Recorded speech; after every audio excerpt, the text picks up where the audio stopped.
El ser humano tiene un apego extraordinario a ese mundo que es un mundo familiar y que se llama, de una manera confusa, zona de confort.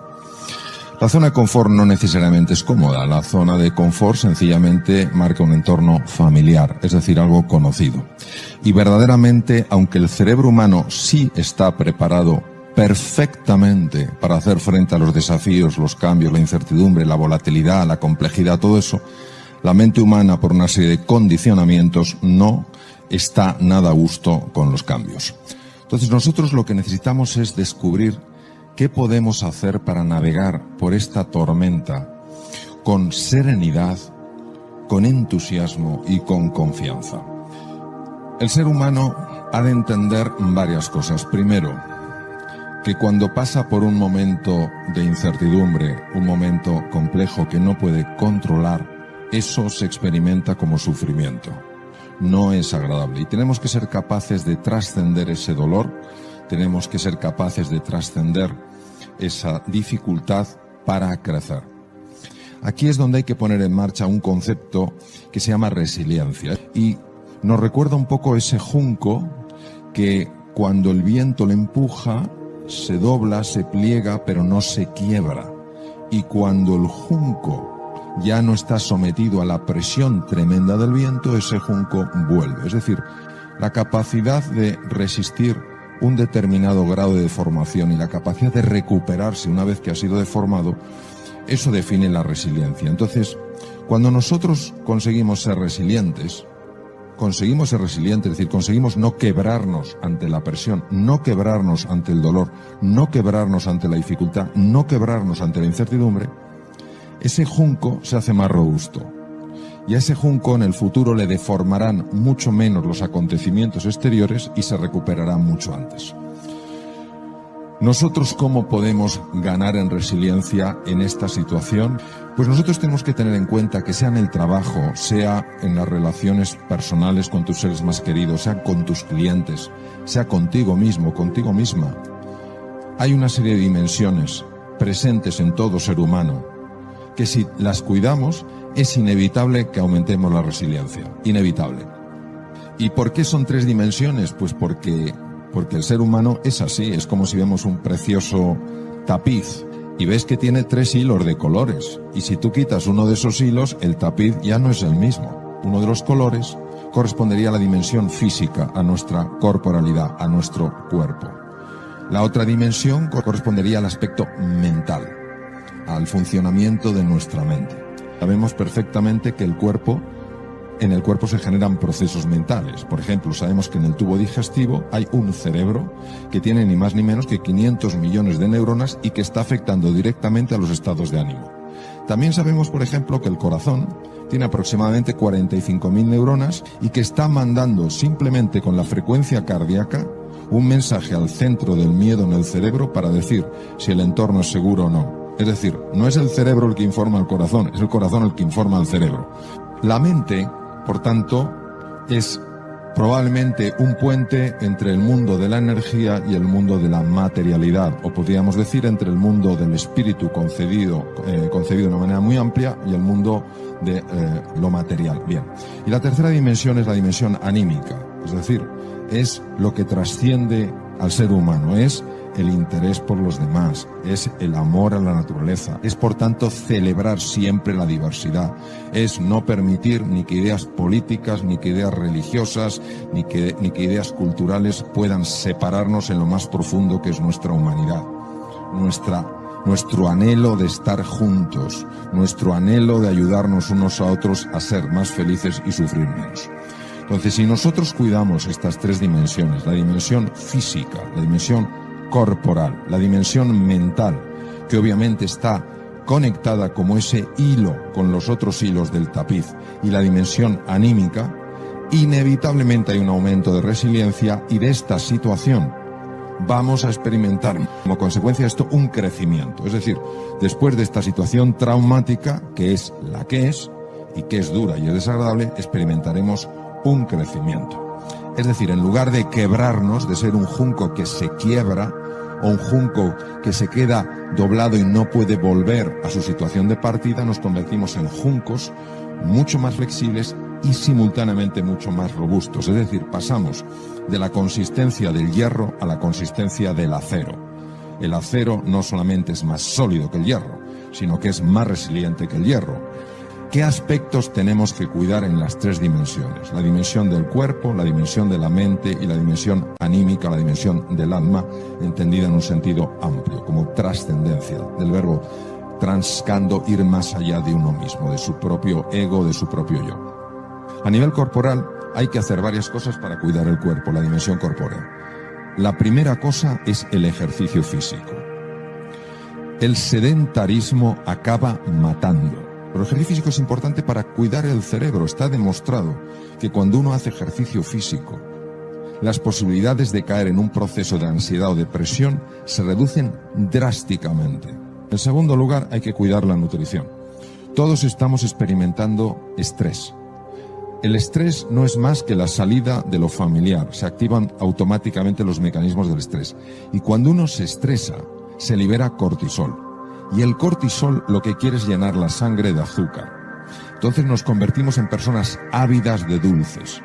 Esos dulces que se ingieren en exceso, se sabe que producen inflamación cerebral, que favorece la aparición de ansiedad y depresión. No la queremos, ni la ansiedad ni la depresión, en ningún momento de la vida, y menos en una situación donde tenemos que estar especialmente entusiastas y con un ánimo más elevado. En tercer lugar, el tema del dormir. Vamos a ver. Durante el sueño se activan genes nocturnos que evitan que haya mutaciones cancerígenas. Durante el sueño, el sistema linfático que limpia el cerebro de proteínas anómalas que, si se acumulan, pueden dar trastornos degenerativos. Hay que acostarse sin estar viendo pantallas que emitan luz azul, porque interferimos la liberación de melatonina, que empieza a liberarse a las 9 de la noche y alcanza su pico entre las 11 y las 3. Si nosotros no cuidamos el descanso y nos dedicamos a estar todo el rato contestando emails, viendo cosas, interferimos el sueño y aumenta los niveles de estrés, favorece la ansiedad y favorece la depresión. Eso en cuanto a la parte física, para no extenderme. Habría otras dimensiones que son la respiración y la postura, pero las dejo para otra ocasión. La parte mental. Me voy exclusivamente a una cosa. No hay que tolerar que la mente nos lleve al pasado para lamentarnos por lo que hicimos o dejamos de hacer, o que nos proyecte al futuro para preocuparnos por lo que va a suceder y que no vamos a ser capaces de gestionar. Esto es una enfermedad de la mente que se descubrió hace 3.500 años y que está perfectamente reflejado en el Bhagavad Gita. ¿Cómo lo hacemos? Entrenando el músculo de la atención. Las prácticas de la meditación, las prácticas del mindfulness nos ayudan a centrar la atención y a saltar de lo que se llama la red neuronal por defecto a la red ejecutiva central. La red neuronal por defecto es la base de la infelicidad del ser humano y influye directamente en la enfermedad. La red ejecutiva central se activa cuando nos enfocamos en la tarea. Mejora el funcionamiento del sistema inmune, que es precisamente el que nos tiene que defender de los virus. Además, nos hace sentirnos más tranquilos, más confiados, y nuestro rendimiento aumenta. Luego, a nivel mental también hay que hacerlo. Y termino con la parte anímica. La parte anímica no tiene sentido si no trascendemos el yo y nos encontramos con el tú. Y nos encontramos para generar el nosotros. Es el momento de la cordialidad. Es el momento de la empatía. Es el momento de la compasión. Si nos queremos encontrar, los ojos son los primeros que transmiten la mirada apreciativa. El tono de voz también. Y hay una energía que ya se puede medir, que emite el propio corazón y que llega a la otra persona. Entonces, si cuidamos esos aspectos, aumentaremos nuestra resiliencia, y cuando esta situación pase, ¿qué pasará? Diremos, fue duro, hemos crecido. El ser humano tiene la capacidad de levantarse siempre una vez más de las que se cae. Decía Churchill, todo triunfador fue un fracasado que jamás se dio por vencido. ¿Cómo superar episodios duros? Hay dos formas de ver la vida, como algo completamente azaroso o como algo perfectamente organizado por una inteligencia de otro orden. Para mí, en mi vida personal, considerar y el vivir conectado con una vida que quiere lo mejor para mí me ha ayudado muchísimo a pasar de una forma distinta episodios duros. Entonces, lo que normalmente en el mundo de la pura evolución, lo que se llama el materialismo, que no es la negación de lo material, es que todo se justifica desde la materia, donde el materialismo se queda corto, a mí me parece que la trascendencia nos abre. Para el materialismo puro sería una casualidad, desde la otra dimensión sería una causalidad. Si yo me enfrento a lo que me está pasando y activo la amígdala, seré mucho más incapaz de resolverlo. Si yo acepto esta realidad que esconde una lección que de momento no veo y me abro a aprender la lección, tendré mis zonas anteriores del cerebro plenamente operativas y podré navegar mucho mejor. No es fácil, nada fácil mantener la calma si inmediatamente no tomas el control de tu foco.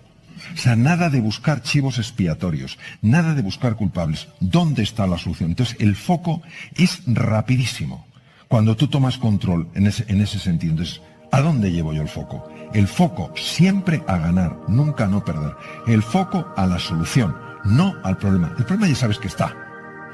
Cuando nosotros en la incertidumbre solo vemos lo desconocido, lo que no controlamos, lo que no gobernamos, ¿por qué es tan importante establecer una relación radicalmente distinta con la incertidumbre? A veces, cuando uno le da la vuelta a una situación, puede encontrar una oportunidad. Pero si ya la rechaza, si ya se resiste, es imposible. Entonces, claro que va a haber complejidad, claro, la hay, claro que hay peligros, por supuesto, pero no es lo único que hay. También hay oportunidades, también hay posibilidades, también hay caminos. ¿Y por qué es tan importante que asociéis a incertidumbre la palabra oportunidad? Porque quiero que abráis otros cajones en el inconsciente. Cajones de ilusión, cajones de posibilidad, cajones de crecimiento, de evolución. Y cuando tú vas entrenando este lenguaje transformacional, de acuerdo, incertidumbre, es verdad que noto estas sensaciones de incomodidad, pero me voy a posicionar que también hay oportunidad y sabemos que es así. Tú vas trayendo ese registro que va de alguna manera compensando esa sensación de sentirte perdido, de sentirte perdida, y que te ayuda a adaptarte. Biológicamente, esto, ¿cómo sucede? Pues sucede de la siguiente manera, fijaros. En un entorno nuevo, en la nueva realidad, todos vamos a tener que estar muy atentos a lo esencial, descubrir los patrones que funcionan. Tengo que ser muy rápido aprendiendo. Tengo que ser creativo a la hora de encontrar nuevas soluciones a situaciones en las que no me he visto antes. Todo eso depende de la parte anterior del cerebro, de lo que se llama el cerebro ejecutivo. Pues cuando nuestro detector de miedo, nuestro detector de peligro se activa, todas esas capacidades las pierdo. Por eso, mi propuesta es siempre ir a cualquier terreno marcado por la incertidumbre, y esta realidad, la nueva realidad, lo es, con esa mente abierta, deseando conocer, deseando comprender, deseando explorar, deseando mejorar y deseando evolucionar. ¿Qué es la felicidad? Es un estado de serenidad, es un estado de equilibrio y de paz, incluso en medio de la dificultad e incluso en medio del sufrimiento. Por eso yo diría que la felicidad no es necesariamente un estado emocional, sino un estado de conciencia, una perspectiva sobre las cosas. Precisamente lo único que no nos podrá nadie quitar. Cómo decidimos, cómo elegimos relacionarnos con las cosas que nos pasan en la vida. Y es muy importante que sepamos que eso existe, que necesitamos utilizar eso y que ese espacio de libertad es un espacio que se conquista día a día. Nos sentimos solos, nos sentimos perdidos, nos sentimos en peligro. Y cuando una persona se siente así, cuando una persona está a la defensiva, de manera natural se vuelve irritable.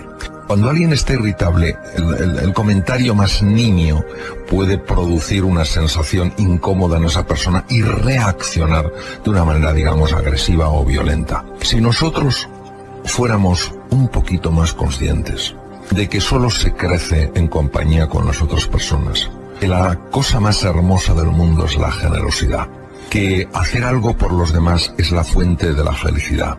Si disfrutamos con el éxito de los demás, si aparcamos nuestras envidias y celebramos pues esos pequeños triunfos que otras personas tienen, si entendemos que no hay enemigos, sino sencillamente maestros que nos ayudan a mejorar en algunas cosas, entonces no nos acercamos al mundo en esta situación tan defensiva, sino en una situación mucho más de explorar, de comprender, de conocer. Y ahí está el origen de toda grandeza. Desde mi punto de vista, todos los procesos que lesionan al ser humano empiezan en el egoísmo. El egoísmo no quiere decir que no me pueda cuidar a mí mismo. Es fundamental que me cuide a mí mismo para poder cuidar a los demás. El egoísmo es cuando yo me convierto en el único centro de todo. A las demás personas las convierto en objetos que solo sirven para conseguir mis fines. El origen de toda grandeza es la generosidad. Lo que pasa es que desde el punto de vista del ego, cuando el ego es muy estanco, la generosidad se vive como una pérdida. ¿Cómo calmar la mente? La mente se parece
mucho a el agua.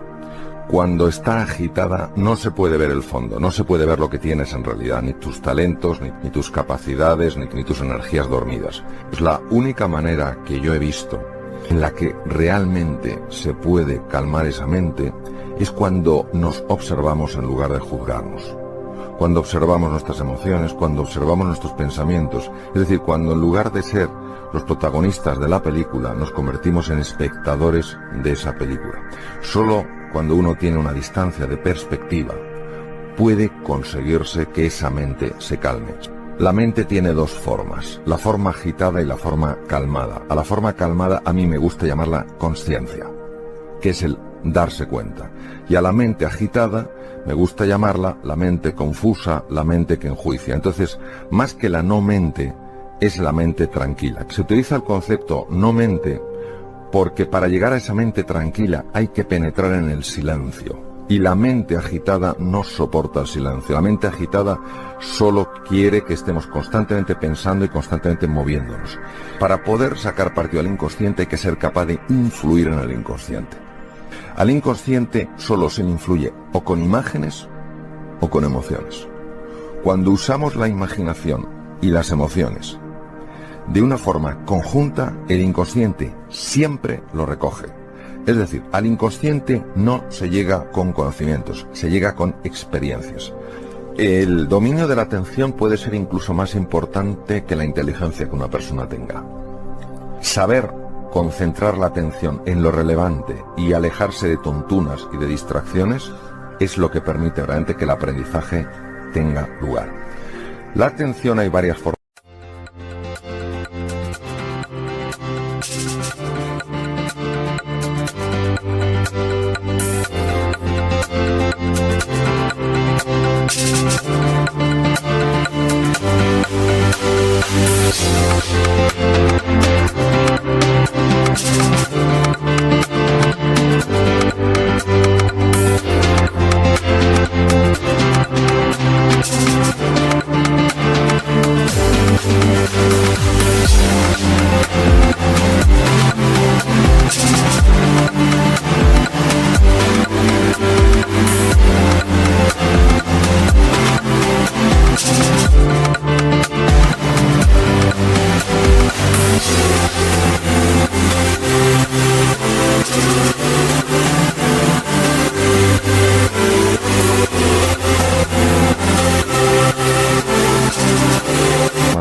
darla. Es un entrenamiento diario.